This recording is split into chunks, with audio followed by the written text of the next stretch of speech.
మన తెలంగాణ మేనిఫెస్టో ఈ ప్రాంతం నుంచి ప్రవేశపెట్టి మరి మీ అందరి ఆశీస్సులతో 6 గ్యారంటీల మీద నమ్మకంతో టీఆర్ఎస్ ప్రభుత్వం మీద ఉన్నటువంటి అపనమ్మకంతో కాంగ్రెస్ పార్టీని అధికారంలోకి తీసుకొచ్చిన విషయాన్ని ఈ సందర్భంగా గుర్తు చేస్తా ఉన్నాను.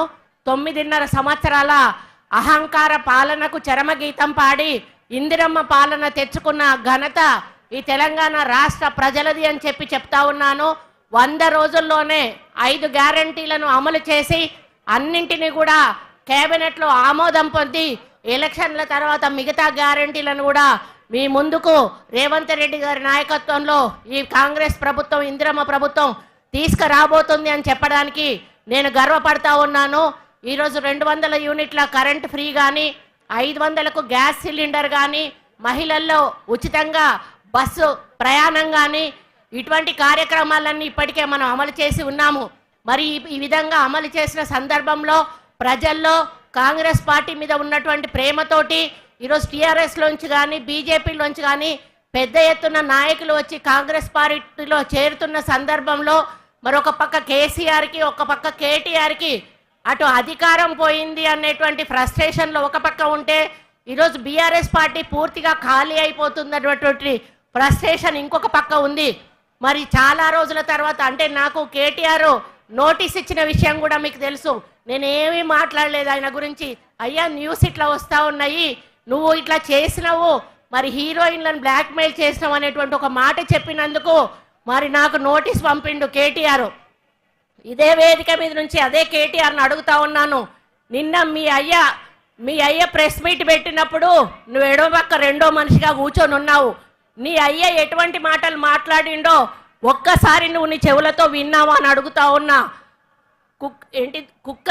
కుక్కల కొడుకులారా అని తిడితే ఎవరు తిడతా ఉన్నావు కేసీఆర్ అని చెప్పి నేను అడుగుతా ఉన్నాను.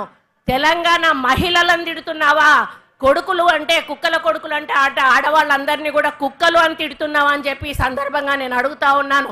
అటువంటి చెప్పనలవిగా అన్నటువంటి బూతులు తిట్టి ఈరోజు నీ అయ్య నీ పక్కనున్నాడు, మరి ఆయన మీద ఏం కేసు పెట్టాలి అని చెప్పి నేను అడుగుతా ఉన్నాను. ఆయనను బహిరంగంగా ఉరి తీసినా కూడా ఆయన మాట్లాడిన మాటలకు క్షమాపణ లేదు అని చెప్పి సందర్భంగా విజ్ఞప్తి చేస్తా ఉన్నాను.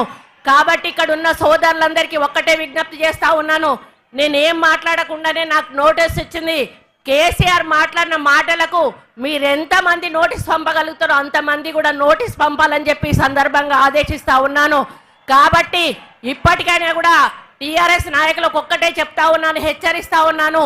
మీరు తిడితే పడడానికి మేము ఇక్కడ లేము. మేము ప్రజల విశ్వాసంతో అధికారంలోకి వచ్చి ఇక్కడ కూర్చున్నాము. మీరు అధికారంలో అనుభవించి పైసలు దండుకొని ఈరోజు ప్రజల నమ్మకం పొడగొట్టుకొని ఈరోజు ప్రతిపక్షంలో కూర్చున్నారు. మేము అధికారంలో కూర్చొని ప్రజా సంక్షేమం కోసం పనిచేస్తూ ఉన్నాము.